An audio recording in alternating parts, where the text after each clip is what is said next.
Bonjour à tous, très heureux de vous retrouver sur Public Sénat pour un nouveau numéro de 100% Sénat, l'émission qui vous fait vivre les travaux de la Haute Assemblée. Le Sénat mène actuellement une commission d'enquête sur les marges réalisées par la grande distribution et l'industrie agroalimentaire, une initiative du groupe écologiste du Sénat pour comprendre pourquoi il y a une hausse des prix alimentaires dans le caddie des consommateurs alors que les agriculteurs ont toujours du mal à vivre dignement de leur métier. Pour en parler, les sénateurs ont auditionné les syndicats agricoles. Dans le contexte actuel, l'actualité, nous n'avons pas tout le monde, hein. Nous avons le plaisir donc d'accueillir Monsieur Johan Barbe, membre du bureau de la FNSEA, Monsieur Jordi Bouanchot, c'est ça, voilà, Bouanchot, membre du conseil d'administration des jeunes agriculteurs. Et puis devrait nous rejoindre vers 11 heures Monsieur Valraet, qui est secrétaire général de la coordination rurale. Voilà, la Confédération paysanne s'étant excusée ce matin. Donc cette table ronde s'inscrit dans la continuité des précédentes, consacrées donc aux principales filières de production agricole. Nous avons donc déjà entendu, je le rappelle, les représentants des producteurs de lait, de fruits et légumes et il y a quelques jours, les représentants des éleveurs bovins, porcins et agricoles. Nous avons donc choisi de poursuivre ce cycle centré sur les producteurs en entendant aujourd'hui, ce matin, le point de vue des syndicats agricoles dans un contexte qu'on sait compliqué. Donc encore une fois, merci messieurs de votre présence. La règle des commissions d'enquête, c'est de prêter serment avant d'être entendu. Je suis donc tenue de vous rappeler qu'un faux témoignage devant notre commission d'enquête est passible des peines prévues aux articles 434-13, 14 et 15 du Code pénal, et notamment de 5 années d'emprisonnement avec 75 000 € d'amende. Je vous invite donc à prêter serment de dire la vérité, toute la vérité et rien que la vérité, en allumant votre micro, en levant votre main droite et en disant « je le jure ». Je le jure. Ah, faut dire tout, non? C'est bon, merci. Je le jure. Merci. Je vous remercie par ailleurs de nous faire éventuellement part de liens d'intérêt avec des acteurs de la distribution ou des industriels. Pas de déclaration. Pas de déclaration, je suis juste président d'une organisation de producteurs, donc l'UPLV, où on vend du lait à Savencia et Tribala. D'accord. Pas de déclaration, membre d'une coopérative, mais en tant qu'agriculteur. Très bien. Merci, messieurs. Donc, je vous le rappelle, le Sénat a constitué cette commission d'enquête sur les marges des industriels et de la grande distribution le 25 novembre dernier. Ces objectifs sont pluriels, je dirais. Éclairer les citoyens et la représentation nationale sur la construction des prix dans notre pays. Analyser l'influence des acteurs de la chaîne sur le niveau des prix pour le consommateur et leur caractère inflationniste ou non. Examiner le partage de la valeur tout au long du processus de production et de commercialisation des produits. Nous assurer enfin que les fournisseurs en amont, et notamment les agriculteurs pour les produits agricoles, mais aussi les autres fournisseurs pour d'autres catégories de produits, bénéficient bien d'une rémunération la plus juste possible. L'objet de nos auditions du jour est d'abord de mesurer l'impact de la construction du prix de vente sur la rémunération des producteurs agricoles et ensuite d'entendre votre point de vue peut-être plus global sur les différents points que vous souhaiteriez porter à notre connaissance et notamment les négociations commerciales. Nous vous interrogerons tout d'abord sur l'évolution ces dernières années des coûts de production des agriculteurs et sur la façon dont les transformateurs et les distributeurs tiennent compte des dispositions notamment législatives et réglementaires qui ont été prises ces dernières années en matière de formation des prix. Ainsi, les lois Egalim ont-elles, selon vous, permis de mieux prendre en compte les coûts de production des agriculteurs en général dans la construction des prix de vente et dans la grande distribution, donc le sujet un peu de la valeur, la reconnaissance de la valeur qu'on évoquait. Nous souhaitons connaître votre analyse sur l'évolution de la rémunération perçue par les producteurs, en particulier dans le contexte donc, de mise en œuvre globale des lois Egalim, et notamment, on en discutait aussi avec certains collègues, marge et rémunération. Les enjeux entre marge et rémunération. Selon vous, la baisse des capacités de production agricole dans certaines filières joue-t-elle un rôle sur les prix des produits alimentaires? Si oui, dans quelle mesure? Enfin, vous pourrez nous livrer votre regard sur les pratiques existantes en matière de négociation commerciale et sur les éventuels abus ou mauvaises pratiques que vous auriez identifiées. Comment, selon vous, améliorer la transparence au niveau des prix et des marges des produits alimentaires dans la grande distribution? Que pensez-vous de l'idée d'afficher l'origine du produit agricole ou le prix payé au producteur sur l'étiquette en magasin, ce qui est pratiqué par un certain nombre de produits? Voilà quelques thèmes sur lesquels je pense notre rapporteur reviendra, et puis ensuite dans un second temps nos collègues. Donc si vous le voulez bien, je vais vous laisser la parole, peut-être chacun 10 minutes, et puis ensuite nous passerons donc à ce temps de questions-réponses. C'est vous qui commencez, Monsieur Barre? Je peux commencer. Donc, je vais tout d'abord me présenter. Donc, Johan Barre, moi, je suis producteur de lait sur le département des Vosges, comme je l'ai dit, et je suis aussi donc président de la FNPL, donc la Fédération nationale des producteurs de lait, que vous avez déjà auditionné, et mon collègue Stéphane Jouandel, et membre du bureau de la FNSEA. Juste dans les propos introductifs, déjà vous remercier pour cette audition. Je pense que c'est important que les producteurs puissent s'exprimer à un moment où le contexte agricole est quand même très compliqué pour plein de choses, plein de raisons. Mais la première des raisons, c'est quand même un manque de revenus dans la ferme France, dans sa globalité. Et je pense qu'on a un intérêt collectif à aider le monde agricole à s'en sortir pour assurer notamment la souveraineté alimentaire de la France. Et j'ai envie de dire plus loin, imaginer une souveraineté alimentaire européenne. Donc on s'inscrit toujours à la FNSEA dans une volonté de produire nationalement, mais aussi d'être en capacité de continuer à exporter. Donc on ne peut pas se permettre de dire que uniquement le marché intérieur est une solution. On a besoin de l'ensemble des marchés. Rappelez que ce contexte de baisse de revenus ou de manque de revenus, et s'ajoute forcément une augmentation des charges sur les dernières années qui est de l'ordre de 30%, et qui, contrairement à ce que tout le monde pense, elles ne baissent pas si vite qu'elles n'ont augmenté. Et donc les primes ne peuvent pas toujours tout compenser. Et c'est vraiment ce ciseau qui est en train de se refermer sur l'agriculture française, et qu'il faut absolument redonner un bol d'air du côté des charges ou du revenu, mais l'un ne va pas sans l'autre. Donc j'ai envie de dire, c'est les deux sujets qu'on doit travailler. Rappelez que le contexte sanitaire n'a rien aidé au niveau de l'agriculture, au niveau de l'élevage en général, pas que l'élevage bovin. On pense souvent à la DNC, mais on peut parler de la FCO, de la grippe aviaire, de la peste porcine aussi qui est aux portes de la France. Donc on a besoin aussi d'une vraie conscience globale du risque sanitaire et de s'en préoccuper pour j'ai envie de dire, le prévenir et surtout l'éviter. Rappelez que la balance commerciale de la France s'effondre. Ce n'est pas juste une baisse, on est en train de l'effondrer. Malgré une augmentation de la valeur de nos denrées alimentaires, la balance continue à baisser. Donc ça veut dire que les volumes ont encore baissé plus vite que finalement, facialement, le chiffre en milliards de la balance commerciale. Il y a une vraie inquiétude. Beaucoup de filières aujourd'hui ne vont plus être en capacité de fournir le marché national et encore moins d'être en capacité à exporter. Donc ça, c'est vraiment un point, je pense, central quand on parle de vouloir encadrer les marges des uns et des autres. C'est qu'il faut qu'on comprenne qu'il faut continuer à assurer cette souveraineté bien au-delà de la France et de nos frontières. Donc tout ça dans un contexte économique français très compliqué. Rappelez aussi que le marché peut aussi aider à avoir des prix rémunérateurs. Si je parle du domaine de la viande bovine a mis en place les lois Egalim et on est avancé. Mais la réalité, c'est que c'est le marché qui a sorti les éleveurs un peu de la tête de l'eau là, ces dernières années. Il faut absolument qu'on arrive à cranter ce sujet-là au niveau français, franco-français. Ça veut dire qu'on ne peut pas se permettre de faire toujours un constat que parce qu'il manque de viande, tout d'un coup, les prix s'envolent. Si je parle des œufs, c'est exactement pareil. Il y a eu des décisions politiques qui ont été prises, une production qui s'est un peu effondrée, mais surtout une consommation qui est toujours plus grande. Et tout d'un coup, tout s'effondre et le prix s'envole.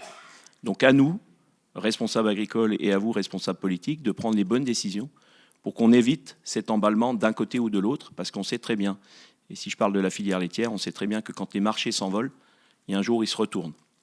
Et la ferme France n'est pas du tout adaptée à un retournement des marchés et à une baisse des revenus. J'ai souvent l'habitude de dire qu'en France, il est plus facile de continuer à augmenter son niveau de vie qu'à faire marche arrière. Ça veut dire que le système fiscal et social n'est pas fait pour baisser le revenu. Mais quand on le dit, c'est bien, mais quand on agit dessus, c'est mieux. Et honnêtement, on n'a aujourd'hui pas assez de garanties fiscales ou d'aide sur le sujet pour accompagner ces marchés qui sont hyper volatiles. Donc on reste à la FNSEA très proactif sur le sujet parce qu'on sait que c'est une part de la réponse par le sujet fiscal et social. Rappelez aussi qu'il y a certains points dans la loi Egalim qui nous sont chers et qui ont permis de canter vers le haut, malgré certaines associations qui ont été le discréditées, je pense au SRP. Ce fameux seuil de revente à perte de plus 10%, on pourrait tous penser que finalement ça ne profite pas au monde agricole, et effectivement ce n'est pas directement pour le monde agricole. Mais ça permet de garantir un minimum de rémunération aux acteurs qui travaillent nos produits. Donc derrière, ça garantit les choses.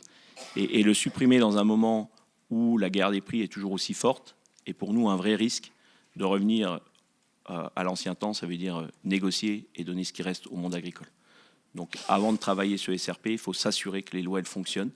Aujourd'hui, pour nous, Egalim est une loi qui peut fonctionner, c'est une loi qui doit fonctionner, mais pour ça, il faut l'appliquer, la contrôler, et derrière, peut-être la faire vivre dans d'autres filières.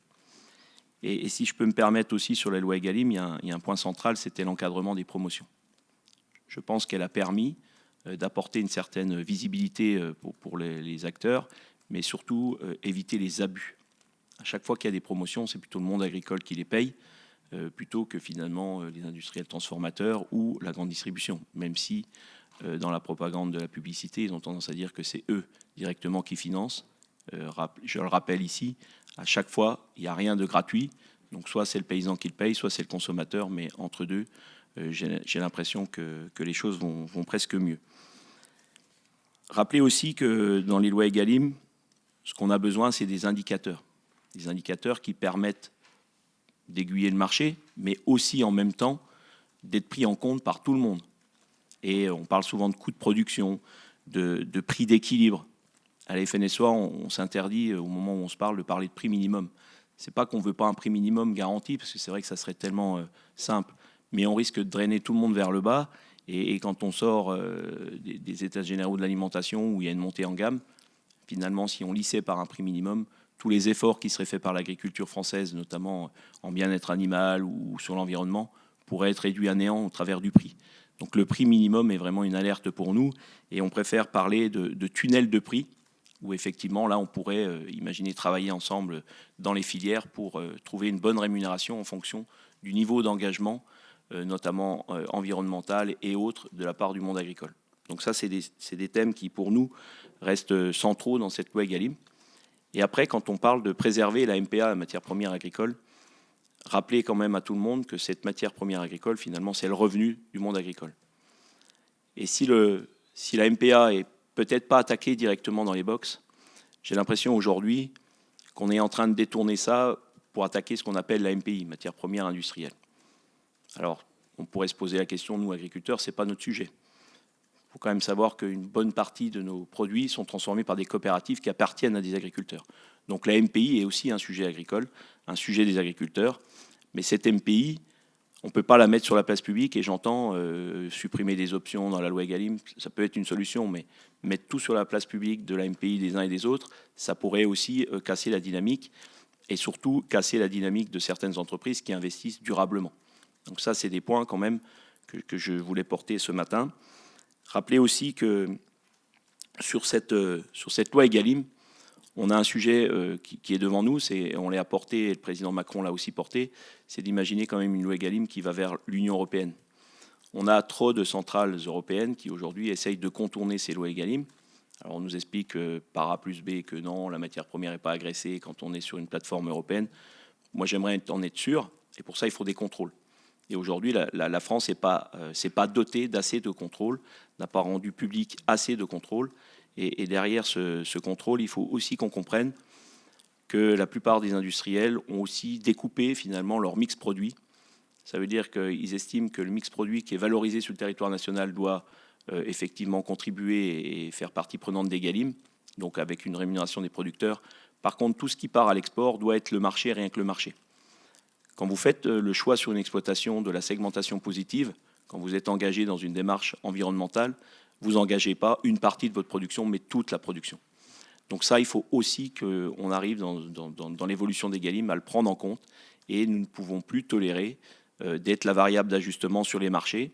Et je parle par exemple de la production laitière, où finalement, on utilise ce qu'on appelle une valorisation beurre-poudre pour les excédents laitiers. Donc ça veut dire ce que les industriels n'arrivent pas à valoriser ni sur le marché national ni à l'export, on dit on va le valoriser en beurre et en poudre. Donc, quand le beurre était cher, on nous a expliqué qu'on ne pouvait pas aller le chercher parce qu'on était pris dans les lois Egalim. Et maintenant qu'il n'est pas cher, comme par hasard, il faudrait tout de suite qu'il intervienne dans le prix. Donc ça reste des choses très compliquées. Tout ça pour vous dire aussi qu'on a besoin aussi de remettre un rôle central aux organisations de producteurs. Ces organisations de producteurs, qu'elles soient du côté de l'élevage, du côté du végétal, doivent être mieux encadrées et surtout mieux accompagnées pour aller négocier le prix rémunérateur, le prix juste pour les agriculteurs. Et au moment où on se parle, finalement, nos organisations de producteurs sont plutôt laissées pour compte. Elles ont quand même énormément de mal à trouver l'accompagnement nécessaire.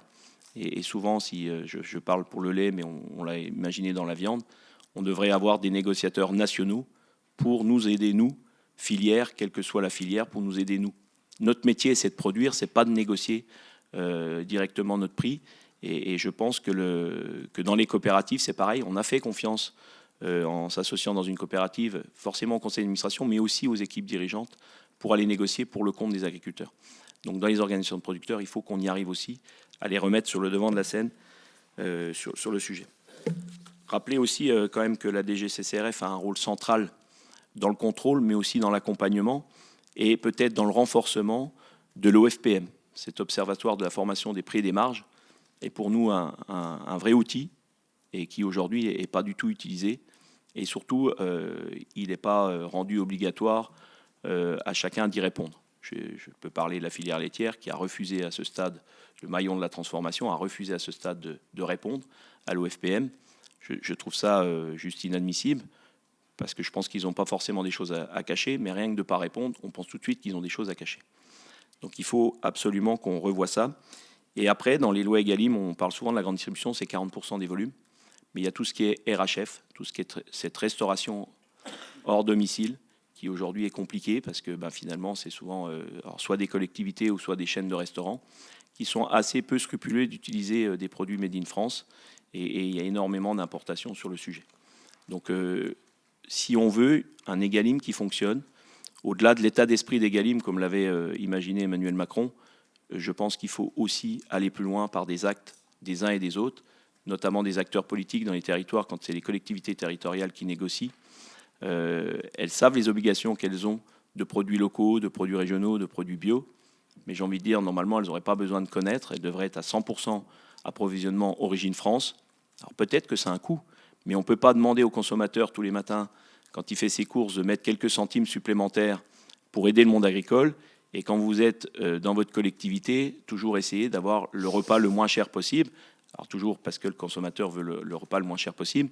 Mais de toujours faire croire que l'alimentation n'est pas chère, ça ne peut pas fonctionner. Et donc à chaque fois qu'on aura des repas qui seront pris en dehors du domicile pas chers, donneront l'impression que l'alimentation ne vaut rien. Donc il faut absolument remettre la valeur nécessaire dans l'esprit des consommateurs de l'alimentation saine et française. Voilà ce que je pouvais vous dire en propos introductifs. Merci beaucoup, monsieur. À vous, monsieur Bouanchot.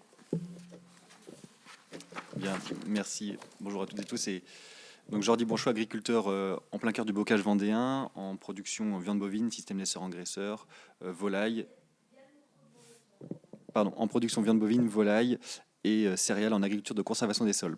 Donc responsable des sujets commerciaux pour les jeunes agriculteurs. Donc déjà, en effet, merci pour cette audition sur un sujet qui nous est à cœur, nous, les jeunes agriculteurs, qui est la juste rémunération des agriculteurs. Et je tenais à rappeler, en complément de ce qu'a déjà dit beaucoup de choses mon ami Johan Barbe, mais que les agriculteurs sont des chefs d'entreprise, mais aussi des consommateurs.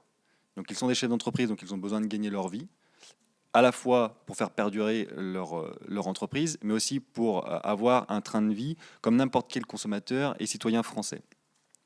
Aujourd'hui, on est face aussi à un enjeu crucial qui nous rassemble tous, je pense, les agriculteurs, c'est la juste rémunération et d'aller chercher du revenu pour nos agriculteurs, principalement aussi pour renouveler les générations. On n'ira pas chercher de nouveaux agriculteurs si on n'a pas une rémunération digne de ce nom qui leur permet de vivre de leur métier. Même si c'est un métier passion, aujourd'hui, on a besoin de se retirer un salaire digne de ce nom. Un salaire digne de ce nom aussi parce que, on le voit, les agriculteurs sont de plus en plus challengés sur différents enjeux sociétaux auxquels on est prêt à répondre présent. Néanmoins, il sera important de rémunérer l'ensemble de ces nouveaux enjeux sociétaux, qu'ils soient environnementaux, etc., à leur juste valeur. On a souvent tendance à le dire, qui dit plus vert dit plus cher, mais à chaque fois que l'on impose des règles à l'agriculture, forcément, c'est des charges qui vont en face. Je pense qu'on est aussi rendu à la fin de l'ancien monde, c'est-à-dire le monde du jeu du chat et à la souris, lorsque les distributeurs disent que c'est de la faute des industriels et les industriels disent que c'est de la faute des distributeurs, que la valeur est mangée par l'un ou par l'autre et qu'il n'y a plus d'argent pour les agriculteurs. Nous, ce que l'on a toujours défendu et ce pourquoi aussi on a défendu corps et âme la loi Egalim, c'est la construction du prix en marche avant. C'est pour nous indiscutable, c'est une ligne rouge que l'on ne peut plus franchir, de se dire qu'aujourd'hui on part du prix consommateur, que tout le monde se sert et qu'on donne les miettes à l'agriculteur. Ça, c'est plus possible. C'est pourquoi on demande une construction du prix en marche avant qui prend en compte les coûts de production des agriculteurs, qu'ils soient totalement intégrés dans la réflexion du prix payé producteur, mais pas que. Nous n'avons pas honte de le dire chez Jeunes Agriculteurs, qu'on doit aussi aller chercher plus. Parce qu'un entrepreneur, si il veut continuer d'entreprendre, justement, d'innover, de renouveler son outil de production, d'attirer la jeunesse agricole, il faut pouvoir aller chercher même plus que le fameux SMIC qui est souvent mis en évidence. À travers cette loi Egalim, nous, ce que l'on demande aussi, c'est de la transparence. La transparence parce qu'on est bien conscient qu'aujourd'hui, tout le monde doit gagner sa vie. Les agriculteurs, les transformateurs, les distributeurs.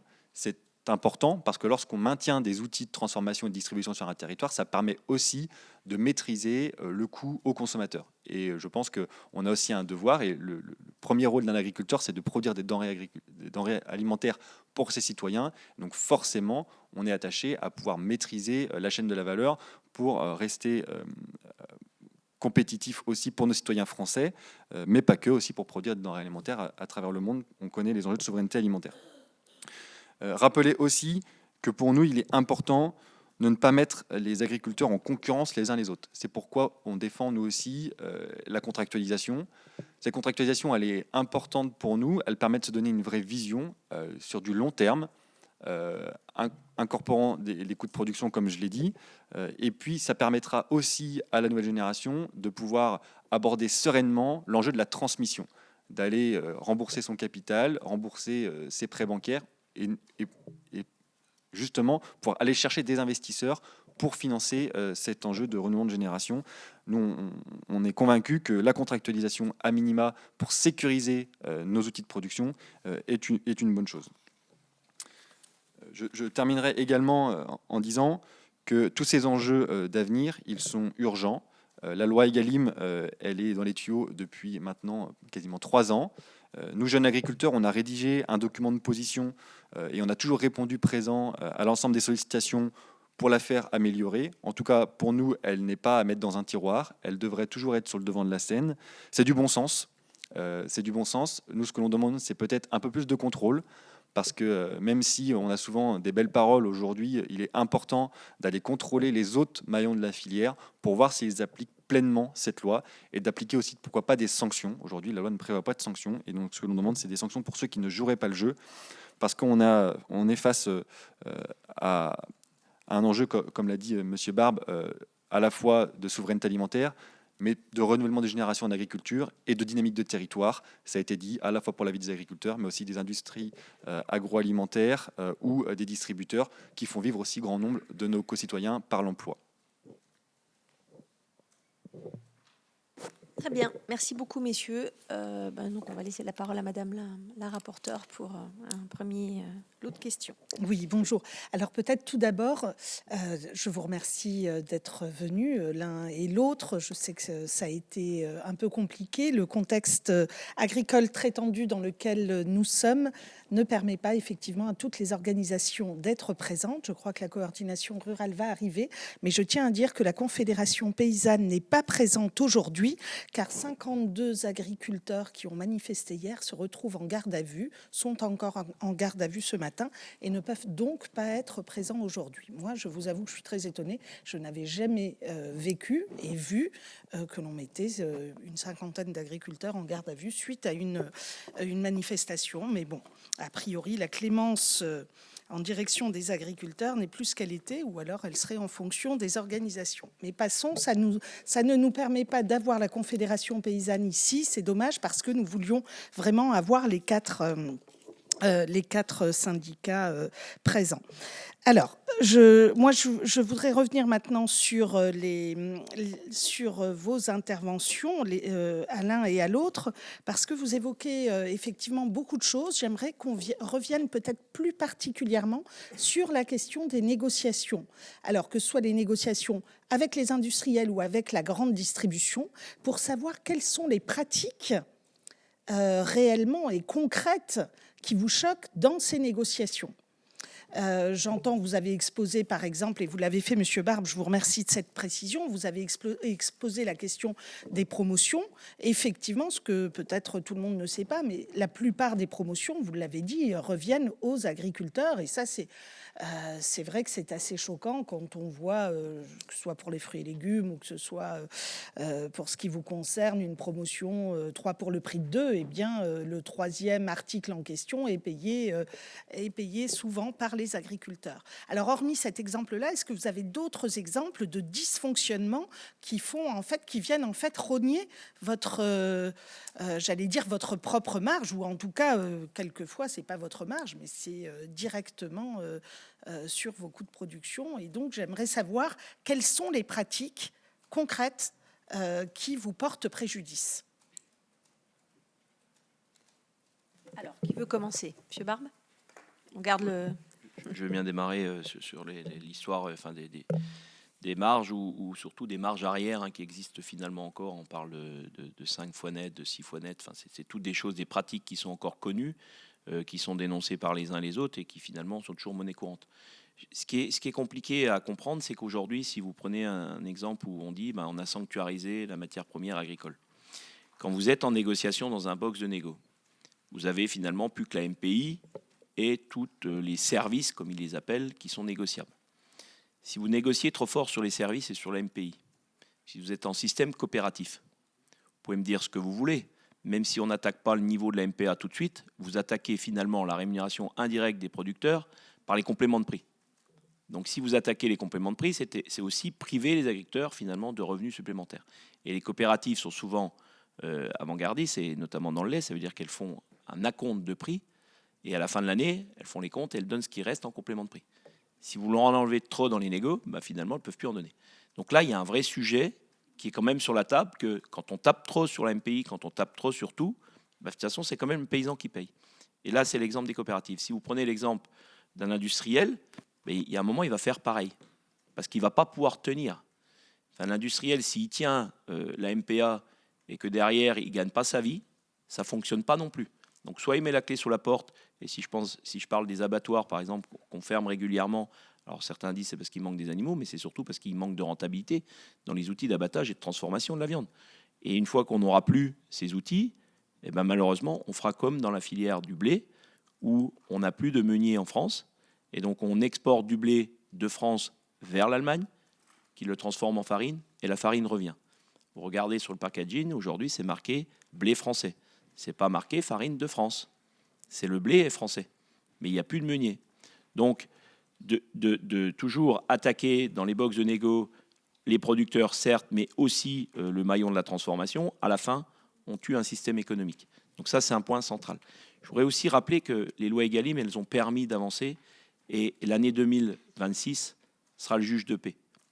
On a vécu une hyperinflation, Egalim n'était pas la réponse, c'est le marché qui a gagné. On a une déflation sur certains marchés. Si Egalim est là pour préserver le fond, j'ai envie de dire le socle de base pour les paysans, on va le voir. On le verra notamment sur les acteurs économiques qui sont engagés sur le marché intérieur. Et on verra aussi que ceux qui sont engagés plus à l'export sont exposés. Donc il y aura un sujet aussi quand même de comparaison des uns et des autres, parce qu'au moment où les marchés export tiraient, ils n'ont pas payé plus cher que ceux qui étaient sur le marché intérieur engagés Egalim. Et au moment où c'est au plus bas, ce que je disais tout à l'heure, ils vont payer moins cher, alors que les autres vont faire l'effort d'avoir une rémunération par Egalim. Et derrière, sur cet encadrement finalement indirect ou direct, ou plus fort du risque d'attaquer la MPA, la rémunération des paysans, je pense que la DGCCRF ne joue pas son rôle. Elle est complètement absente. On a demandé à plusieurs reprises, syndicalistes majoritaires, FNSEA et JA, d'avoir des contrôles. On nous explique qu'on n'a pas les agents, que c'est compliqué, que c'est ceci, que c'est cela. Et derrière, Jordi l'a très bien dit, hein, enfin, c'est pas assez dissuasif, hein, les amendes. On a des groupes qui préfèrent payer l'amende, ça monte tout doucement, mais il faut encore le faire. On a des groupes qui préfèrent payer l'amende plutôt que de respecter les lois. Donc on est quand même face à quelque chose de compliqué. Et si je peux me permettre aussi de donner finalement quelques chiffres, si tout à l'heure j'ai parlé de l'OFPM, je pense que l'OFPM c'est un super outil. L'OFPM dit une chose d'importante, c'est que la grande distribution conforte ses marges, donc ça veut dire qu'elle les augmente légèrement en pourcentage, mais c'est surtout en valeur qu'elle les augmente. Le monde agricole parle en valeur du prix du litre de lait, prix du kilo de viande, prix des œufs, c'est de la valeur nette en euros. Quand vous avez de l'inflation, vous montez les euros et on parle souvent du pourcentage d'augmentation. Mais la grande distribution qui a pris 30% d'inflation, même si elle garde 2,5% de marge, il y a plus 30% déjà d'augmentation du chiffre d'affaires par l'augmentation de la valeur. Vous imaginez ce qui peut rester quand même à la fin. Et donc, quand elles sont brillantes en disant on a fait un effort, mais oui, elles peuvent faire un effort de quelques pourcentages parce que finalement, elles ont engendré beaucoup plus d'argent par le chiffre d'affaires. Et ça, je pense qu'il est primordial d'y faire très attention puisque nous parlons, nous, agriculteurs, en valeur, en prix net, paysans, alors qu'eux parlent en pourcentage. Et ça, c'est vraiment quelque chose de discriminant dans la terminologie des choses. Donc c'est des points quand même à noter et à faire vraiment attention quand on parle de prix rémunérateur, parce qu'on ne parle jamais d'autre chose que ça. Intervenir, puis ensuite on vous présentera, monsieur. Oui, sur ce sujet-là, des tensions qu'il peut y avoir entre distributeurs et transformateurs, encore une fois, en effet, nous ne sommes pas présents dans le box des négociations commerciales. C'est pourquoi nous défendons corps et âme la sanctuarisation de la matière première agricole, qui est déjà une première étape pour s'assurer de ne pas venir piocher sur la juste rémunération des agriculteurs. Ensuite, je pense que ce que l'on demande, nous, c'est plus de transparence, parce que la transparence amène du débat, du dialogue. On l'observe aujourd'hui dans différentes démarches locales, certaines fois, j'ai des exemples très concrets, hein, où moi je viens d'un département où on a lancé une marque qui s'appelle la marque Juste et Vendéen, qui permet une construction en partant de l'agriculteur jusqu'au distributeur, en ayant une totale transparence sur la répartition de la valeur. Nous, c'est ce que on rêve, en tout cas nous jeunes agriculteurs, d'avoir des démarches similaires de grande ampleur qui permettent de vivre tous sereinement de notre métier. Et lorsqu'on voit que c'est faisable à une petite échelle, pourquoi pas à une plus grande. Merci, messieurs. On va accueillir monsieur Valrette, qui est secrétaire général de la coordination rurale et qui nous avait prévenu qu'il y aurait un certain retard. Monsieur, conformément aux règles de notre commission d'enquête, je vais vous demander de prêter serment avant d'intervenir. Je vous rappelle qu'un faux témoignage devant notre commission est passible de peines qui sont prévues aux articles 434-13-14-15 du Code pénal, et notamment de 5 ans d'emprisonnement avec 75 000 € d'amende. Donc, je vais vous demander d'ouvrir votre micro, de lever la main droite et de nous dire que vous jurez toute la vérité, rien que la vérité. Je jure de dire toute la vérité, rien que la vérité. Très bien. Par ailleurs, est-ce que vous pouvez nous faire part éventuellement si vous avez des intérêts ou des liens avec la distribution ou le groupe industriel? Très bien. Aucun lien avec la grande distribution, quelle qu'elle soit. Très bien. Merci, monsieur. Alors, je proposais, une fois n'est pas coutume, non, mais madame est collaboratrice de monsieur. Voilà. Normalement, les collaborateurs sont derrière madame, mais bon. Donc, je vais vous laisser la parole, monsieur, pour maximum une petite dizaine de minutes d'intervention. Et puis ensuite, on reprendra le cours de nos questions. Oui. Merci. Donc, bonjour à tous. Premièrement, je tiens quand même à excuser monsieur Bertrand Vantaux, notre président, qui a eu un empêchement sur son exploitation aujourd'hui et qui n'a pas pu se rendre à cette audition. Je me permets néanmoins de rappeler que le président Vantaux tient particulièrement à ce sujet et qu'il estime nécessaire que la représentation nationale effectivement s'en empare pour évoquer les dysfonctionnements actuels qui impactent nos filières de production et par conséquent la rémunération des agriculteurs qui est bien au cœur du sujet. Sujet pour nous, en tant qu'organisation syndicale, c'est la rémunération clairement de ces agriculteurs. On fait le constat alarmant qu'une grande majorité des exploitations françaises, quelles que soient les filières, sont aujourd'hui en grande difficulté financière sur l'ensemble des départements et des territoires de France. Ce constat d'échec économique de notre modèle est nécessairement lié à un système qui expose nos producteurs à la guerre des prix bas de l'alimentation qui est imposée par la grande distribution, directement ou indirectement. La coordination rurale, dans le cadre des derniers rendez-vous avec le Premier ministre, ainsi qu'avec les présidents de chambre de l'Assemblée nationale et du Sénat la semaine dernière, a demandé que nous puissions établir un état des lieux complet de ceux qui ne fonctionnent pas. Il s'agit d'examiner les outils législatifs, réglementaires existants qui ne permettent pas aujourd'hui de protéger efficacement les agriculteurs, ni de garantir un revenu réel et juste qui serait adapté à leurs coûts de production. La loi Egalim en fait partie. Nous considérons qu'il est nécessaire d'en réexaminer l'utilité et cette commission d'enquête en est l'un des outils. Je rappelle aussi que même si l'agriculture traverse aujourd'hui une crise de modèle, la grande distribution connaît également une crise de son propre modèle et les deux phénomènes sont intimement liés. La grande distribution en France a longtemps été un des fleurons de la réussite commerciale française, mais elle est désormais confrontée à une crise profonde marquée par un décalage avec les attentes et les besoins d'une grande partie des consommateurs. Cette crise du modèle ne doit pas s'imposer aux agriculteurs. L'agriculture ne doit pas subir les mauvais choix des grands groupes de distribution qui cherchent à maintenir leurs marges aux dépens de la qualité des produits et des conditions de travail et de survie économique de nous producteurs. Elle ne doit pas non plus supporter les externalités négatives d'un modèle économique imposé à l'ensemble de nos territoires. La grande distribution participe aujourd'hui à l'étranglement des agriculteurs par des prix toujours plus bas et le consommateur est également l'un des payeurs. Ce système résulte d'un pari économique que les responsables politiques ont souvent défendu, la course au moins-disant économique et social comme arme illusoire dans la recherche de compétitivité. Il traduit un arbitrage, un choix de nos élites qui a consisté à favoriser l'expansion de grands groupes de la distribution, notamment à l'international, au détriment de la production alimentaire et des consommateurs. Dans un monde où les capacités de production du secteur primaire redeviennent centrales, que ce soit pour des enjeux de sécurité alimentaire ou de souveraineté, miser aveuglément sur l'internationalisation de la grande distribution est un contresens historique et une erreur stratégique majeure face à nos compétiteurs. Chaque pays, évidemment, a son modèle agricole, le sien ou celui des pays exportateurs étrangers, très souvent prédateurs. La devise de la coordination rurale reste claire, il nous faut des prix et pas des primes et des prix rémunérateurs. La juste rémunération par le travail et non la concurrence déloyale est primordiale. Le souci de la production et non l'euthanasie à petit feu des agriculteurs sous perfusion de subventions insuffisantes qui ne font que repousser le problème au lieu de le résoudre. Merci. Merci beaucoup, monsieur. Je vais redonner la parole à madame la rapporteure pour reprendre le fil de nos questions. Oui, nous avions donc commencé les questions. Vos réponses sur les questions précédentes m'amènent à une question nouvelle. Donc, je voudrais savoir si vous pensez qu'il devrait être affiché le montant qui revient à l'agriculteur sur les prix publics, et y compris sur les produits transformés. C'est ce qu'avait proposé une des associations de défense des consommateurs que nous avons auditionné ici lors de la première journée.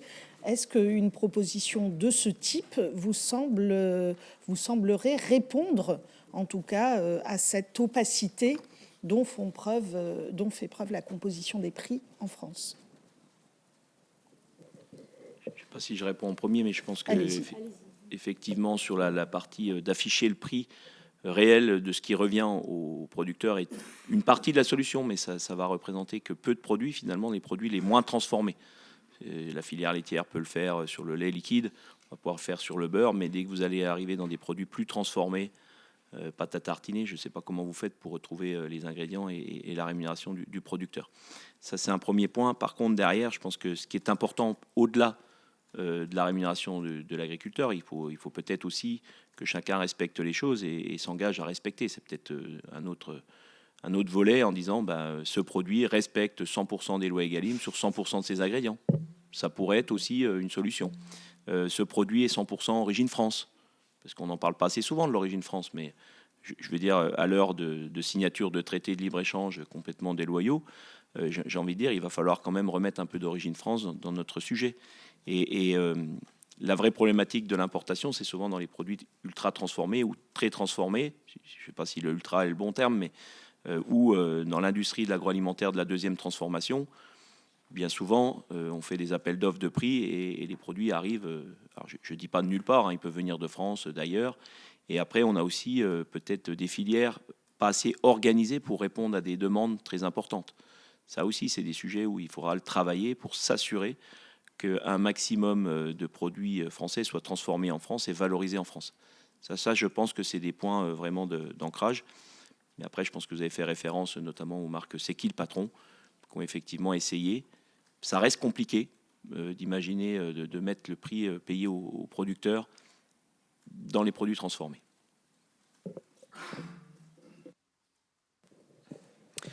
Pour nous, les jeunes agriculteurs, bien sûr, nous sommes favorables à une évolution de l'étiquetage s'il amène forcément plus de transparence. Si, bien sûr, les données sont fiables et fondées avec des données objectives, ça a été rappelé aussi par Yohann Barbe, mais surtout, nous, ce que l'on aimerait, c'est que vraiment la distribution prenne à cœur son rôle pédagogique qu'elle a à jouer vis-à-vis du consommateur et les transformateurs aussi, parce que aujourd'hui, on doit orienter le consommateur vers des produits vertueux pour leur agriculture. Et ça, c'est bien à eux, à travers justement cet étiquetage, ce packaging, d'arriver à mettre en évidence, comme ça a été redit, les produits français et pourquoi pas forcément lorsqu'ils sont bons et rémunérateurs pour les agriculteurs. Oui, l'affichage du prix de vente payé à l'agriculteur n'est pas forcément une mauvaise chose pour informer le consommateur, mais on peut même l'élargir aussi pour afficher la marge qu'a fait le premier transformateur, le deuxième, le troisième, pour qu'il soit réellement conscient de où se situent les marges. On avait fait une opération il y a quelques années sur la baguette de pain, où, vous savez, quand vous achetez votre baguette de pain, vous avez un petit sachet en papier, et on avait marqué que sur une baguette tradition à 1,20 €, finalement, le prix du blé, c'était 3 centimes ou 4 centimes. Ça permet quand même, effectivement... Alors, ça n'avait pas été suivi d'effet, ça avait été temporaire, et ça avait été abandonné après, c'était malheureusement, mais ça permet quand même à la fois aux consommateurs de se rendre compte que finalement le prix des céréales, c'est très très peu dans une baguette de pain, et que quand on lui dit ah voilà, vous vous rendez compte, le prix du blé a augmenté de 30%, on est obligé d'augmenter le prix de la baguette, on l'enfume peut-être un petit peu, et que quand le prix redescend pour les céréales, le prix de la baguette ne redescend pas. Donc oui, ça peut être une bonne chose pour qu'ils prennent conscience effectivement de ce qui est réellement payé aux producteurs et de ce qui va après dans les taxes, le transport, la main-d'œuvre, le magasin, etc. On reviendra peut-être plus tard, ou si vous voulez qu'on en parle, de l'affichage, de l'étiquetage ou de l'information que l'industriel met sur son packaging, parce qu'on a fait, nous, beaucoup d'opérations dans les supermarchés pour vérifier un petit peu la différence entre ce qui est affiché sur l'emballage et puis quand on retourne derrière et qu'on regarde les petites lignes, ce qui a marqué. Le nombre, je prends l'exemple le plus flagrant qui arrive le plus souvent, sont par exemple les paquets de légumes surgelés, où il y a un joli petit drapeau bleu, blanc, rouge, il y a marqué que c'est fait dans notre atelier avec un joli petit nom de village français très bucolique qui fait très envie. Puis quand on regarde derrière, effectivement, les légumes, ils ont été mis en sachet ici, mais ils viennent des quatre coins d'Europe ou du monde. Et là, je trouve que l'utilisation du drapeau bleu, blanc, rouge, elle est trompeur. L'industriel, il cherche clairement à tromper le consommateur en lui faisant croire qu'il va manger un produit ou des légumes français, alors que ce n'est pas forcément le cas. Ou la dénomination des escargots de Bourgogne, mais qui viennent de Serbie, je crois, en grande partie, c'est clairement une volonté pour l'industriel plus que pour le distributeur. Finalement, lui, il récupère le packaging tout fait, mais l'industriel, lui, clairement, il cherche à induire le consommateur en erreur en lui faisant croire qu'il consomme local et français. Donc, là, vous estimez que la législation, la réglementation en vigueur sur l'affichage trompeur n'est pas suffisamment... Elle n'est pas assez dure. Oui, effectivement. Si vous avez des éléments précis, on est... Oui, on a fait, mais je pourrais vous montrer, on a fait pas mal d'opérations dans les supermarchés, vous savez, où on regarde tout ça, et on a constaté effectivement que l'utilisation du drapeau bleu, blanc, rouge, elle était trop large et elle recouvrait trop de choses, et un simple assemblage en France peut peut se permettre d'utiliser le drapeau bleu, blanc, rouge, même si les ingrédients ne le sont pas, et on trouve ça un peu dommage. C'est clairement trompeur sur l'origine des produits. Voilà. Non, mais je veux dire, c'est que le Parlement, Assemblée nationale et Sénat s'est déjà beaucoup penché sur ce sujet. Il y a eu le miel, il y a eu plein de choses. Oui. Et donc, si vous avez des remarques complémentaires, donc il y a eu des choses qui ont été faites au national, mais au niveau européen, comme c'est de la réglementation européenne, l'étiquetage, voilà. Mais voilà, donnez-nous des éléments plus précis. D'accord. Merci. Alors, j'aimerais savoir si vous pensez qu'un éventuel encadrement des marges, l'un de vous on avait parlé lors de la première intervention. Donc, un éventuel encadrement des marges des distributeurs serait des distributeurs ou des industriels, mais enfin des distributeurs dans un premier temps serait possible, imaginable, intéressant ou au contraire compliqué.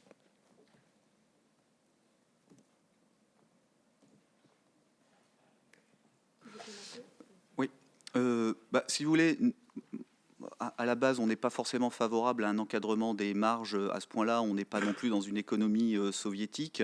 Nous, on est quand même pour la liberté d'entreprendre. Et si je transpose ça, moi, si on m'imposait, si on dit, voilà, vous demandez à imposer à la grande distribution un encadrement des marges, donc vous aussi, on va vous encadrer vos marges, je ne pense pas que ce serait bien pris par les agriculteurs.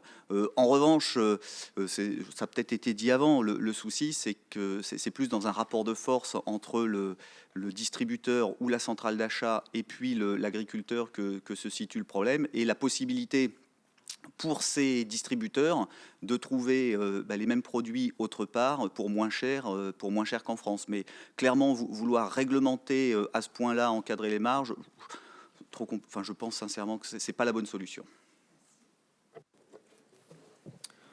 Pour nous, le sujet n'est pas vraiment celui-ci qui intéresse les agriculteurs. Je pense qu'aujourd'hui, ce qui est important, c'est vraiment de sanctuariser la matière première agricole, d'incorporer la notion de coût de production, et puis surtout de laisser, ça a été dit aussi, la liberté d'entreprendre et d'aller chercher du revenu rémunérateur pour justement répondre aux attentes des agriculteurs qui sont celles de continuer à innover, investir, etc., renouveler les générations. Donc après, l'encadrement des marges, j'ai envie de dire, c'est censé ne pas être notre souci. Notre souci, c'est vraiment à s'assurer déjà de la juste rémunération et de la construction du prix en marche avant. Juste, je voudrais rebondir quand même sur l'origine France et justement la lutte contre la francisation illégale. Il y a eu 2000 inspections ont été réalisées pour vérifier l'authenticité et l'origine des produits alimentaires. Ces contrôles ont révélé 683 établissements présentaient des irrégularités, ce qui a conduit à l'émission d'avertissements, à des demandes de mise en conformité, ainsi qu'à des sanctions financières et des procédures judiciaires. Donc la preuve que ça existe, et nous avons fait ce travail-là sur le lait, parce que bien souvent la crème est d'origine UE. On a questionné la DGCCRF, et la réponse est de dire ils respectent la loi, parce qu'ils le disent derrière. Donc ce qu'on vous demande aussi, c'est de le prendre en compte, et peut-être de renforcer justement l'origine. Et je l'ai dit, sur l'origine, je pense qu'il y a un vrai sujet. L'origine France fait vendre, l'origine France rassure le consommateur parce que c'est des producteurs français qui ont produit. Donc derrière, on ne peut pas l'utiliser à tout va. Et ça, je pense que c'est important de le rappeler. Après, sur l'encadrement des marges, moi, je pense que ce n'est pas le sujet des producteurs. Ce qui est important, c'est comment on rémunère les producteurs correctement. Il y a des box de négo aujourd'hui qui sont de plus en plus dures avec la grande distribution, où tous les ans, on nous ressort que c'est les producteurs qui sont attaqués, et c'est une réalité. Par contre, derrière, il faut peut-être mettre un peu d'ordre dans ces box, et je pense que la loi peut aider, et surtout regarder ce qui se fait ailleurs. Vous avez des autres pays européens qui ont des box de négo, qui ont des grandes surfaces, et ça fonctionne. Et après, je rappellerai quand même qu'il y a tout ce qui est RHF, la restauration hors domicile, c'est énormément de produits. C'est aussi là qu'il faut aller chercher la valeur pour nos paysans de demain. Oui. C'est vrai que ça fait plusieurs fois que c'est mentionné, y compris sur d'autres auditions. J'aimerais savoir si vous avez des contraintes imposées par les distributeurs dans vos cahiers des charges, s'agissant du transport de produits, s'agissant de l'emballage des produits, et si ces contraintes vous posent problème, en tout cas posent problème en raison du prix qu'elles représentent, et le regard que vous portez sur les pénalités logistiques, un sujet que la présidente aime bien. Alors je pose la question juste avant elle.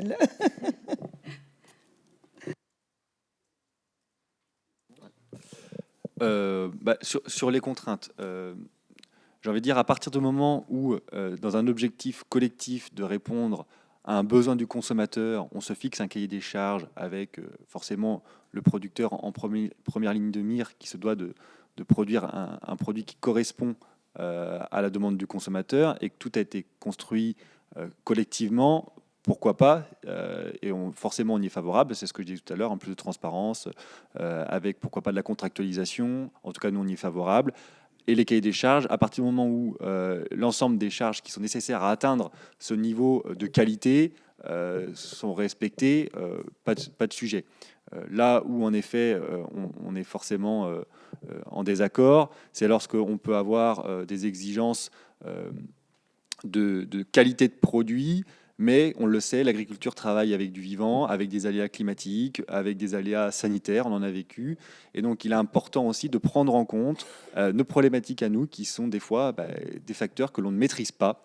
Et donc tout ça doit rentrer dans la phase des négociations lorsqu'on met en place des filières, qu'elles soient courtes ou de qualité.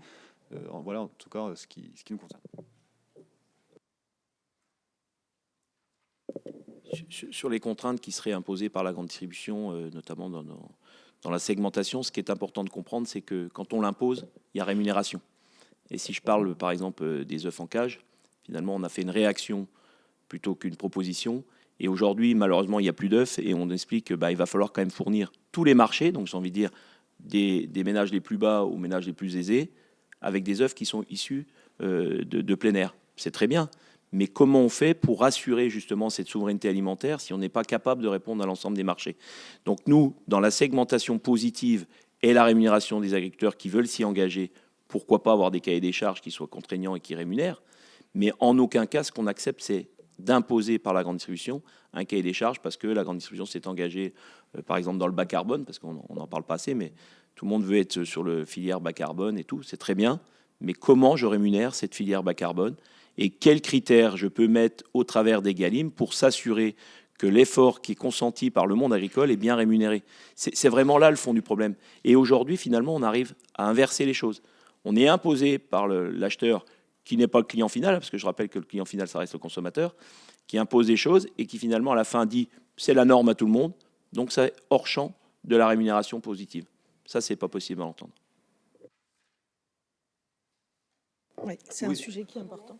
Oui, non, mais je les rejoins un peu parce qu'effectivement, les coûts, moi c'est ce que j'avais noté, les coûts de conditionnement, transformation, de logistique qui entrent dans la composition du prix qui est payé au consommateur, ça ne reflète pas forcément l'évolution réelle de ces coûts, puisque le prix agricole, ce n'est pas le point de départ de la construction du prix, mais c'est finalement la variable d'ajustement final du système, et on doit essayer au mieux d'ajuster ces prix. Et finalement, ce qui reste pour la rémunération de l'agriculteur, c'est une fois qu'on a déduit tous ces prix de conditionnement, transformation, logistique, sur lequel, quand c'est imposé, l'agriculteur ne peut rien faire. Et donc, c'est forcément lui le perdant. C'est sa marge, au final, qui à la fin, est grévée de tous ces éléments qu'on lui impose. Merci. J'ai une dernière question avant de passer la parole à nos collègues sénateurs et sénatrices. Nous avons évoqué, lorsque nous avons eu la table ronde avec les producteurs de fruits et légumes, l'initiative de la tomate bleu, blanc, rouge, puisque vous parliez de la question de l'origine.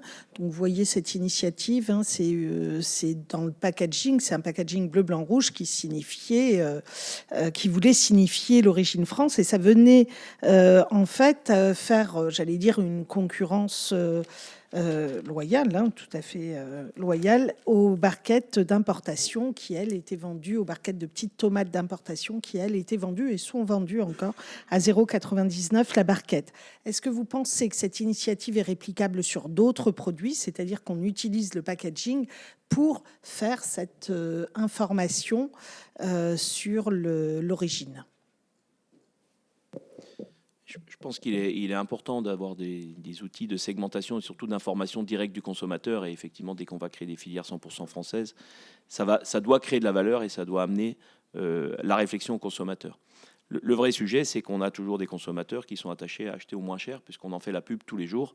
Et donc, il y aura besoin aussi, à un moment, de se poser les bonnes questions de ce que ça veut dire être au moins cher. Et tout à l'heure, vous avez posé une question sur l'encadrement des marges. Et je vous rebondirai sur le sujet, parce que j'aimerais qu'on ait une enquête claire pour savoir si la distribution fait plus ou moins de marge quand le produit il est 100% français. Et malheureusement, on se rend compte que bien souvent, il a beau être au même prix au départ ferme, quand il arrive vendu aux consommateurs français par les GMS, il est plus cher. Parce que tout le monde a profité de cette chaîne de valeur du Made in France. Donc je ne suis pas contre qu'on en profite, mais il y a un moment, il va falloir le dire et qu'on l'assume. Parce que si les produits importés, parce qu'ils sont importés, on fait moins de marge parce qu'on a besoin du fonds de commerce et du rayon et de le remplir, très bien.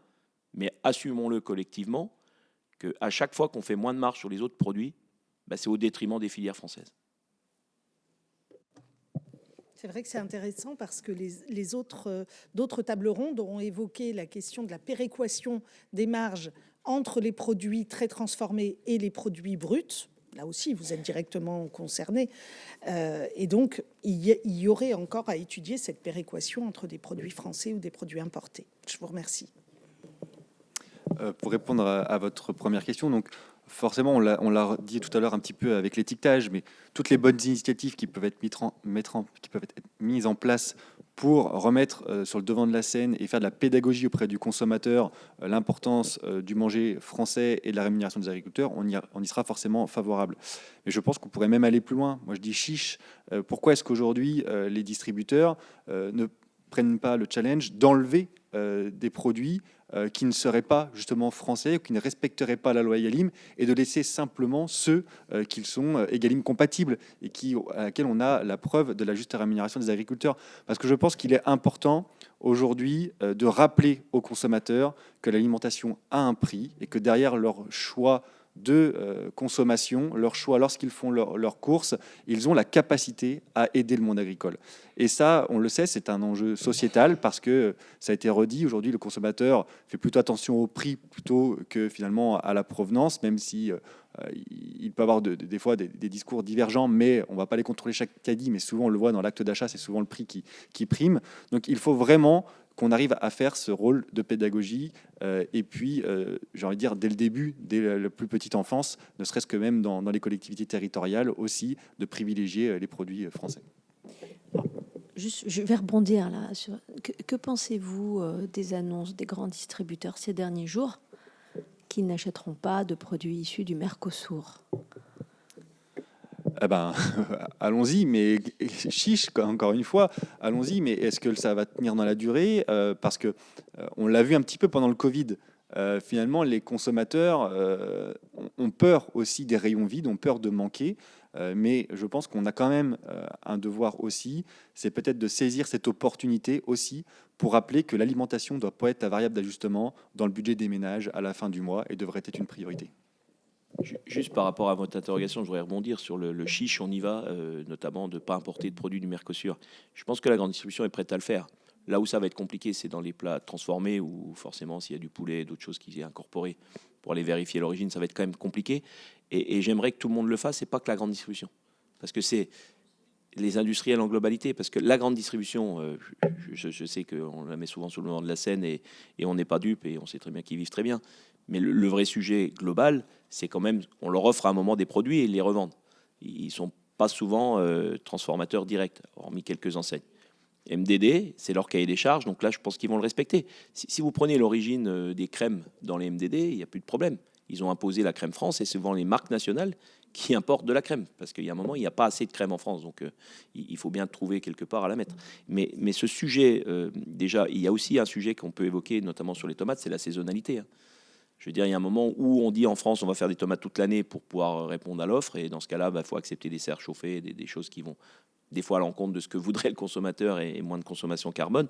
Donc tout ça, si dans le même temps de la saisonnalité en France, on ne produit pas, mais qu'on importe, c'est plus qu'une concurrence déloyale.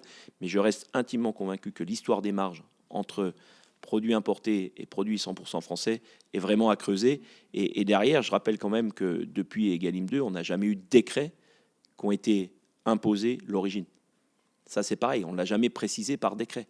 Donc la loi, c'est bien, les décrets, c'est mieux.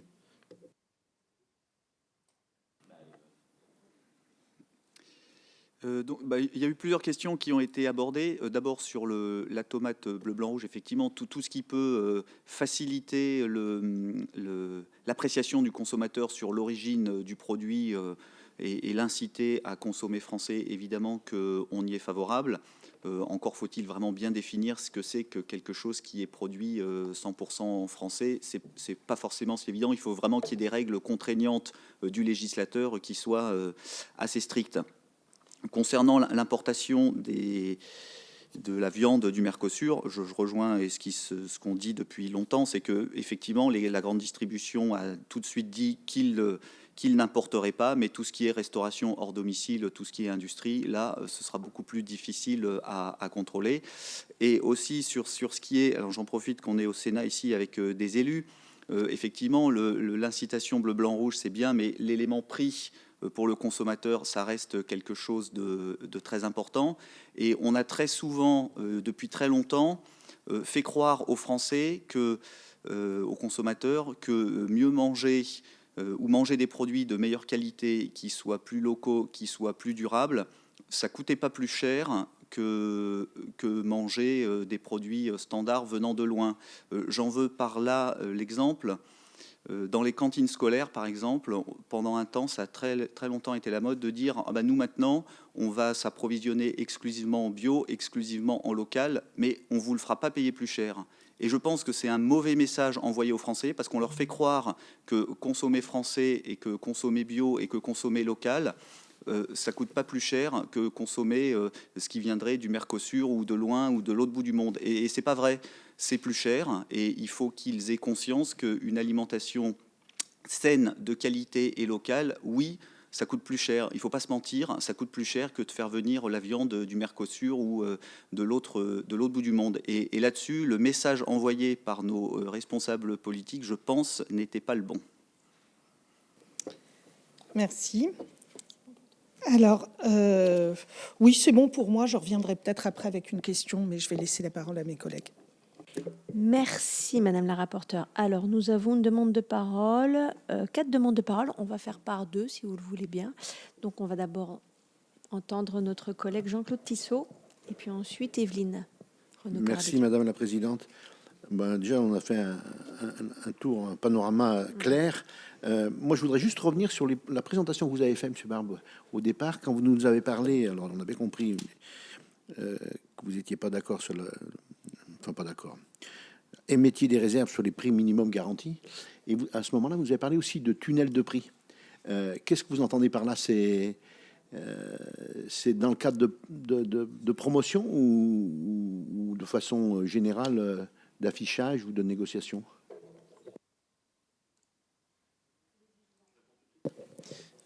Merci pour la question. Non, le tunnel de prix, c'est pas histoire d'aller dans les promotions et tout ça. C'est pas le sujet du producteur, la promotion. Ce qui est intéressant dans le tunnel de prix, c'est que ça permet de se dire à un moment, on se met autour d'une table, il y a des coûts de production, il y a le marché, donc on prend le marché plus les coûts de production. Et quand on peut aller un peu plus haut, on va plus haut. Mais par contre, il y a un moment, on dit stop ensemble pour se dire, on ne va pas chercher que le marché une fois qu'on rémunère les éleveurs. Et dans l'autre sens, par contre, on fait aussi l'effort de dire, on n'ira jamais en dessous pour assurer une rémunération. Et aujourd'hui, c'est plutôt la filière viticole qui aimerait bien tester ce système-là, parce que malheureusement, elles se font compresser, pas que dans des box, mais partout, pour baisser le prix, parce qu'il y a trop d'offres. Donc, à un moment, s'il y a un prix, entre guillemets, tunnel, ça permet que chacun puisse négocier au niveau de ce prix, sans parler de prix minimum d'entente, parce que le risque, il est quand même là demain. Enfin, c'est exactement ce que on reste dans un marché assez libre, et on le veut. Et derrière, on peut rémunérer aussi la segmentation positive dans ce système de tunnel. C'est pour ça qu'on est plus favorable à imaginer un tunnel qui se rapproche à un prix d'équilibre. D'accord, ça veut dire que ce serait un prix de base qu'en fait. C'est... Vos questions, et parce que sinon, après, on va perdre beaucoup de temps. Donc, allez-y, Jean-Claude, posez toutes vos questions à ce moment-là. Non, j'avais que ça, mais ce qui est intéressant, c'est l'échange. Mais j'entends la difficulté de l'organisation. Parce qu'après, il faut qu'on boucle tout le monde. Est-ce que, messieurs, vous voulez mettre un complément sur ce tunnel de prix? Sinon, oui, je vous en prie, monsieur Bouche. Oui, simplement dire que ce tunnel de prix, il peut s'appeler comme ça, mais il peut s'appeler la notion de construction de prix. C'est-à-dire qu'à partir du moment où on construit un prix en mettant des indicateurs de coûts de production et après en se laissant de la liberté d'entreprendre, nous, ça nous va bien. Et en effet, ça permet au moins de sécuriser et de s'assurer que l'agriculteur ne sera pas perdant dans l'histoire. C'est simplement ça ce que l'on dit, sécuriser le revenu pour se donner de la lisibilité. Et puis, parce que c'est un peu en lien avec la question, et tout à l'heure ça a été rappelé, la notion d'encadrement un petit peu des marges de chacun. Je ne sais pas s'il faut vraiment un encadrement, mais en tout cas, s'assurer que personne ne perde de l'argent. C'est pour ça aussi on est attaché à garder le seuil du SRP plus 10, qui permet au moins de s'assurer qu'on a fait chercher de la valeur en marche avant. Je rappelle que le tunnel de prix il est inscrit dans la loi Egalim. Hein. C'est un concept qui a été Et il est expérimenté conçu. aussi en viande bovine, mais pas appliqué, Voilà. parce que compliqué. Voilà, c'est tout. Alors, notre collègue Evelyne Renaud-Carabelli. Merci Madame la Présidente. Au fil des auditions que nous menons depuis plusieurs jours dans la question sur les marges de la distribution, j'ai l'impression que les négociations commerciales apparaissent de plus en plus comme un processus qui est étalé dans le temps. Qui dépasse largement la simple période de la négociation formelle de discussion des prix, puisqu'on voit qu'elle s'organise autour d'un enchaînement de décisions, de demandes qui sont faites avant, pendant, après les négociations qui reposent sur des outils tels que celui dont on vient de parler à l'instant, qui était celui de l'outil des mécanismes de pénalité logistique qui se font à la fin, donc qui transforment artificiellement le prix à la fin, la fixation unilatérale du calendrier, des échanges fragmentés, des arbitrages tardifs, des ajustements post-signature et mécaniques.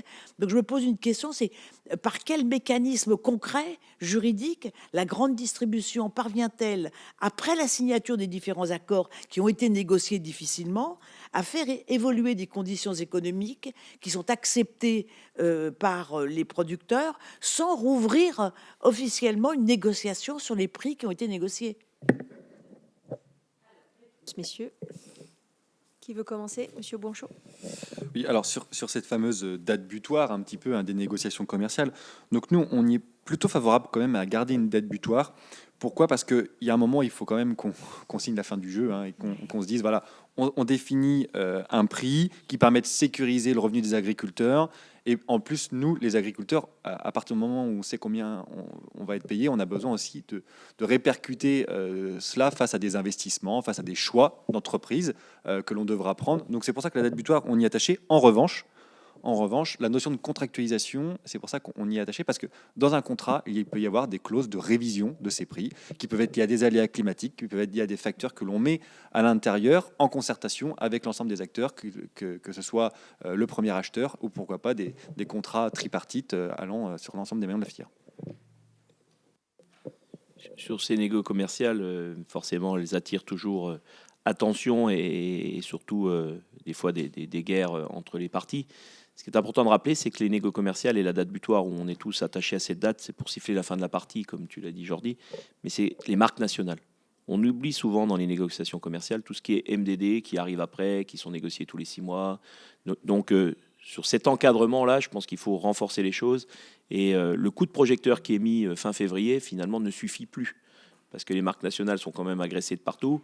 Donc, c'est plus le business. Et on mélange souvent marques nationales 100% françaises avec des marques nationales complètement importées. Donc, il y a aussi tout ce sujet-là où peut-être, dans des box, on pourrait imaginer autre chose.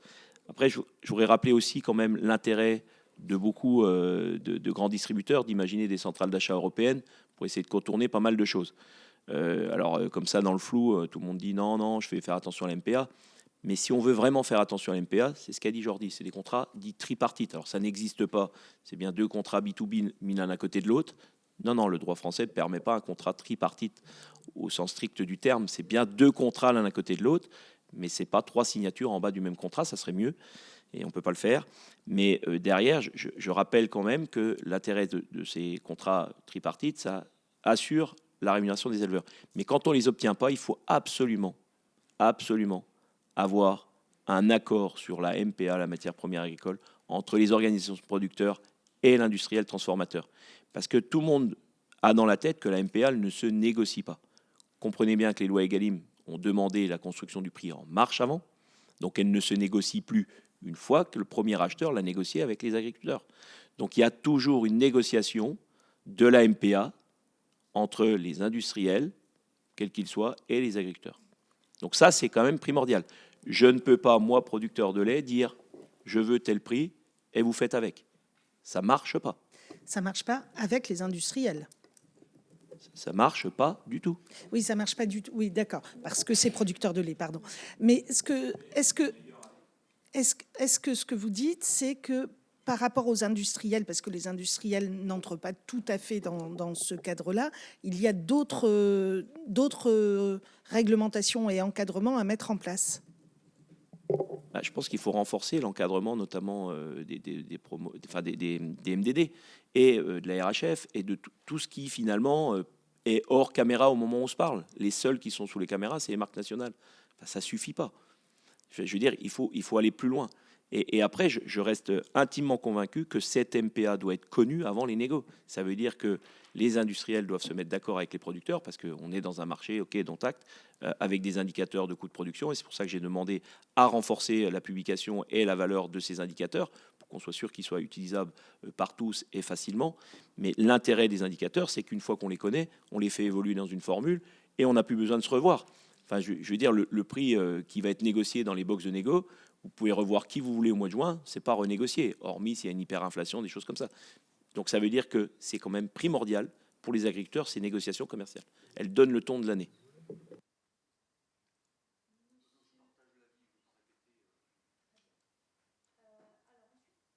Nous avons 2 questions de notre collègue Michel Masset. Oui, merci Madame la Présidente, Madame la rapporteure, chers collègues. Bon, tout d'abord, vous dire tout mon soutien au monde agricole. Petit point aussi qui n'a pas été évoqué, mais vous l'avez abordé quand même, c'est aussi la difficulté des négociations commerciales lorsque les centrales d'achat se trouvent hors de France. C'est pas rien. On pourra en reparler évidemment, mais je voudrais revenir un volet que vous avez évoqué également sur le lien avec les collectivités. Vous êtes au Sénat et cela nous touche aussi particulièrement. Vous parlez d'une initiative heureuse en Lot-et-Garonne, dans mon département, qui s'appelle 47 dans notre assiette. 47 dans nos assiettes, eh bien, le département donc, a fait le choix, et c'est un coût plus cher, ça a été dit tout à l'heure, parce que la grande distribution, je crois qu'il y a une réponse pédagogique à apporter. Nos achats, ils sont aussi conditionnés par la publicité, par tout un tas de choses, mais aussi une pédagogie qui peut commencer, et les collectivités ont un lien à jouer en ce sens-là. Et du 47 dans notre assiette, c'est effectivement à fournir des produits, un circuit court, locaux, dans les collèges, là où le département a la compétence, dans les EHPAD également, dans les maisons de retraite.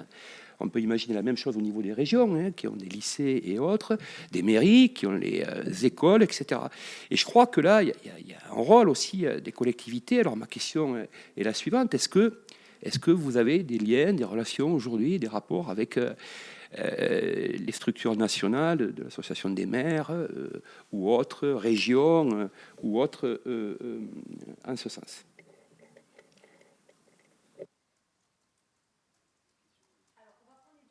Et puis on vous laissera répondre. Notre collègue Madame Audrey Bellim. Merci Madame la Présidente. J'aurais aimé savoir si vous aviez des données concernant les Outre-mer et si oui, quelle analyse vous en faites. Et deuxième question, comment pouvez-vous expliquer que des produits agricoles ou agroalimentaires qui sont refusés en grande distribution ici en Hexagone pour des raisons commerciales et non pour des raisons sanitaires, finalement atterrissent dans les territoires ultramarins et que pourriez-vous nous en dire, en tout cas, sur cette pratique? Alors, qui veut commencer? Monsieur Barbe. Bon, déjà, répondre à la première question, effectivement, nous avons des liens avec les maires ruraux, avec beaucoup de nos partenaires sur les territoires, et je pense que le sujet, il n'est pas tellement dans le constat et dans la discussion, c'est comment on agit. Vous l'avez précisé, effectivement, il y a des démarches qui fonctionnent. Il faut aller plus loin. Ça reste très compliqué à mettre en place. Pourquoi? Parce que les collectivités sont toujours soumises aux appels d'offres. Et ces appels d'offres empêchent souvent d'agir concrètement sur le territoire. Donc il faut revoir le modèle global. Je pense qu'au-delà du prix final du repas, je pense que c'est le modèle et le système qui ne fonctionne pas. Et c'est pour ça que ce n'est pas forcément par manque de volonté locale et politique. C'est vraiment l'encadrement et la possibilité de le faire, de déroger des fois à ces problématiques. Après, sur la partie des Outre-mer, je n'ai pas forcément de réponse à ce stade. On peut regarder, nous, de notre côté. Ce qui est important de rappeler, c'est que dans l'OFPM, c'est pareil. On devrait pouvoir avoir un volet justement au travers de France Agrimaire et de tous ces organismes sur la problématique de l'outre-mer, parce que ça reste pour nous une problématique d'approvisionnement bien souvent des produits, et il n'est pas normal qu'une partie de nos territoires finalement soit des fois très dépendant de notre capacité à envoyer les produits depuis la France. Sur la première question sur les relations avec les collectivités territoriales, nous on y est très attachés. C'est pour ça on a toujours été très assidus aussi au Conseil national de la restauration collective, auquel il y a eu de nombreuses propositions qui ont été faites dans ce sens-là. Et ce que l'on observe quand même, c'est il serait de temps en temps assez opportun de remettre sur le devant de la scène les bons élèves. On a de très bons exemples de certaines collectivités qui font l'effort d'aller se faire accompagner pour rédiger les appels d'offres sur les marchés publics, que ce soit avec les interpros, que ce soit avec les chambres de l'agriculture, justement pour incorporer ces produits locaux et français, et qui souvent de fois ne sont pas forcément plus chers. On a aussi, parce qu'on a de la proximité, parce qu'on a moins d'emballage, ils ne sont pas forcément plus chers que des produits qui seraient ultra transformés ou d'importation. Et ça, forcément, les collectivités ont un rôle pédagogique à jouer, et ça, on y est très attaché. Sur la deuxième question, je pense que la question, elle est bien plus large que ça. Elle est qu'on doit prendre en compte toutes les spécificités, qu'elles soient des agriculteurs ou des territoires. Et ça, c'est important. Et ça fait encore une fois partie de la fameuse transparence, du dialogue, de l'échange, et qu'on ne peut pas simplement négocier un prix, mais qu'il est important de négocier aussi l'ensemble des facteurs qui rentrent dans le cahier des charges des agriculteurs, qui doit être réfléchi aussi ensemble. Oui, évidemment, tout ce qui concerne les liens avec les collectivités locales pour l'alimentation, évidemment qu'on y est attaché, et c'est extrêmement important de s'alimenter en local. On incite tous nos agriculteurs à y participer. Je me souviens, moi je suis de la région Auvergne-Rhône-Alpes, avoir eu en ce sens quelques discussions houleuses avec le maire de Lyon lorsqu'il a voulu refaire toute la refonte de l'alimentation de ces cantines scolaires en produits. Alors lui, il voulait exclusivement du bio et il privilégiait que le bio, même si ça venait de l'autre bout du monde par rapport au local. Bon, je sais qu'on s'est bien pris la tête, mais il était buté sur ce critère-là, et donc on a participé longuement à des discussions. Donc oui, c'est un critère vraiment très important pour nous. Concernant les Outre-mer, j'ai pas de réponse, on formulera une réponse écrite, mais je sais que le problème des Outre-mer a été largement pris en compte lors des discussions qu'on a eues ces dernières semaines avec le Premier ministre, mais on se penchera plus précisément sur cette question précise pour y apporter une réponse. Il y a énormément maintenant, malheureusement, de filières qui vont être complètement dépendantes d'importation. Je pense à la volaille.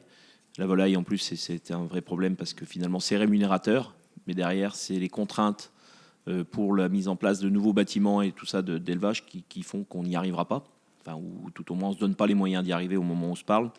Après, on a tout ce qui est porc, charcuterie, où on a énormément d'importations de plus en plus, parce qu'il y a un déséquilibre de l'offre. Et là, c'était, fut un temps, un secteur qui a permis de rémunérer, mais qui, cette année, est en train de s'effondrer parce que les marchés ne vont pas bien, la peste porcine ne rassure pas. Donc, c'est une fois de plus, il faudra mettre des filets de sécurité dans des filières comme celle-ci si on veut les pérenniser durablement et sur le long terme. Alors, moi, j'ai trois précisions. Non, une question et deux précisions. Vous avez évoqué, Monsieur Barbe, la question des centrales européennes à 2 reprises. Est-ce que vous pouvez nous expliquer, peut-être plus précisément, en quoi ces centrales européennes contournent la législation et en quoi elles permettent d'augmenter les marges des distributeurs? Si tel est ce que vous vouliez exprimer, est-ce que vous pouvez nous l'expliciter? Ça, c'est ma première question. Ma deuxième question, vous avez les uns et les autres dit que vous vouliez renforcer l'Observatoire des prix et des marges. Vous avez salué son existence, etc. Est-ce que vous pouvez dire en quoi vous aimeriez un renforcement? Sur quel sujet? Est-ce que c'est plus de produits? Est-ce que c'est plus de détails? Est-ce que c'est une obligation de réponse? Est-ce que c'est un affichage plus important? Enfin, dites-nous en quoi ce renforcement pourrait s'opérer.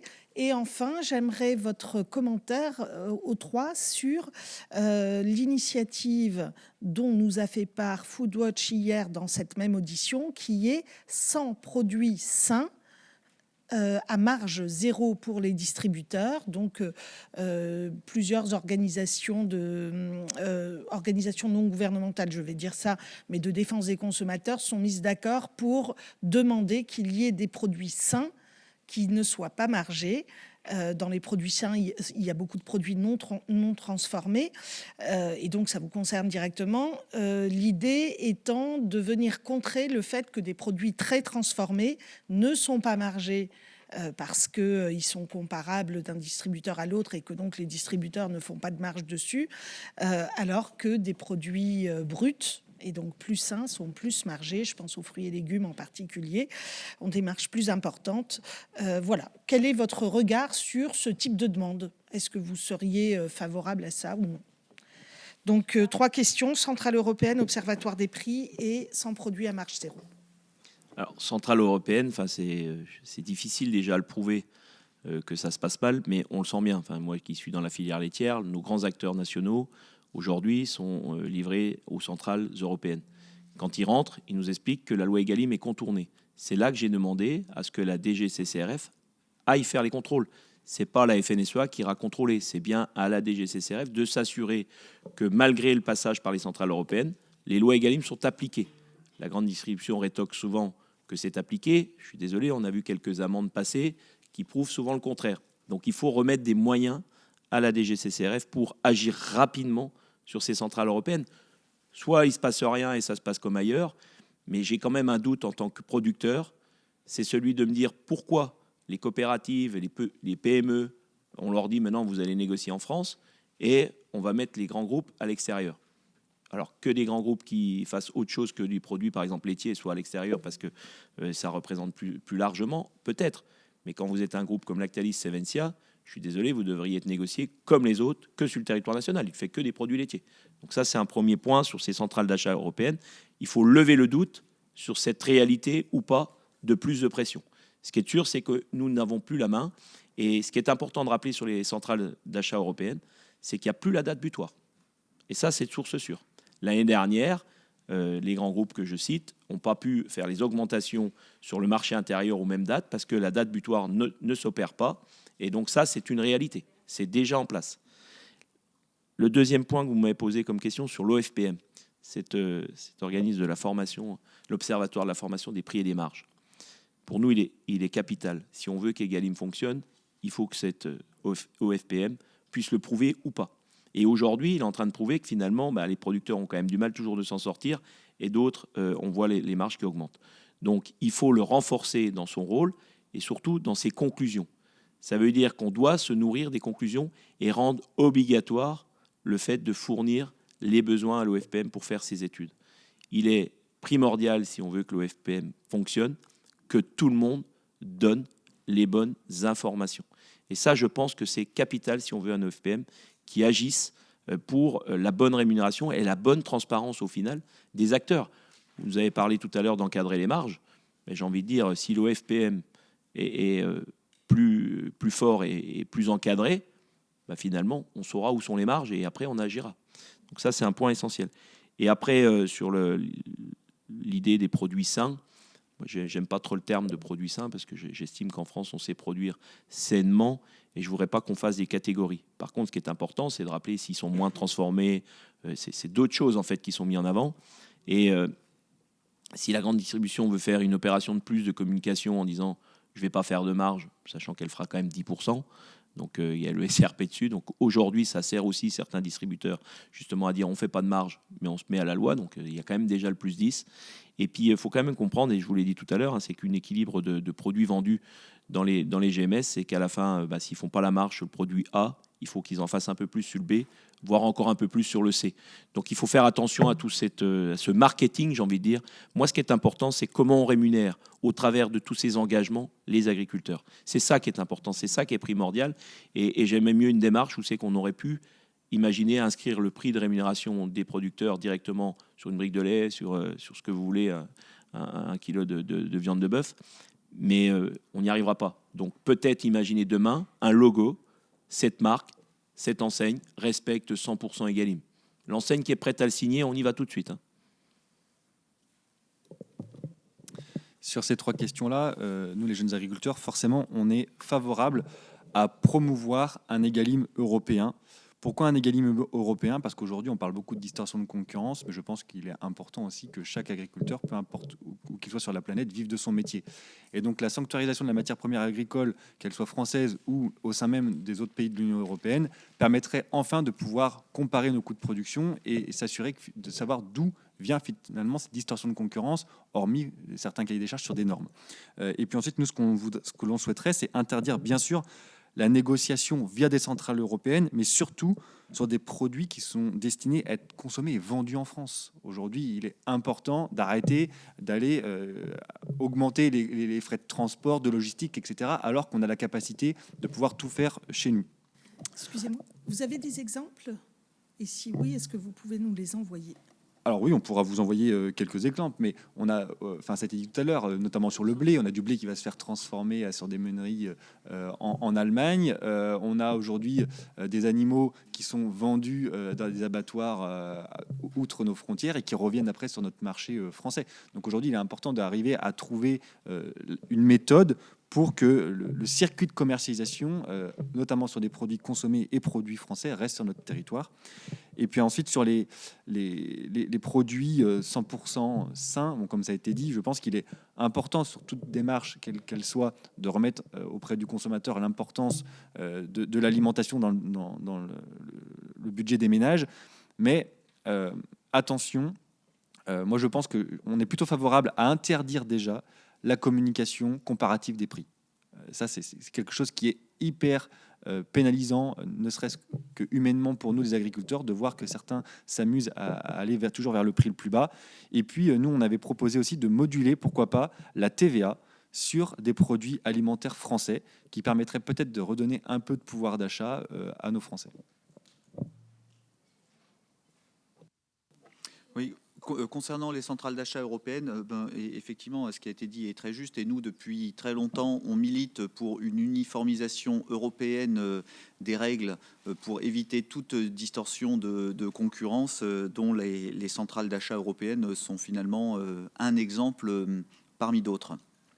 Concernant les produits sains, j'ai pas franchement forcément beaucoup confiance en la grande distribution qui nous dit qu'elle va faire 0 marge sur des produits. Effectivement, ça peut être mis en doute. Et plutôt que de faire la promotion de produits sains dont la définition, je rejoins mes collègues, est toujours un peu compliquée à faire, je préférais qu'ils le fassent sur des produits français où là, on serait clairement, nous agriculteurs, plus gagnants que sur une définition un peu hypothétique de ce qui est sain et qui n'est pas forcément français.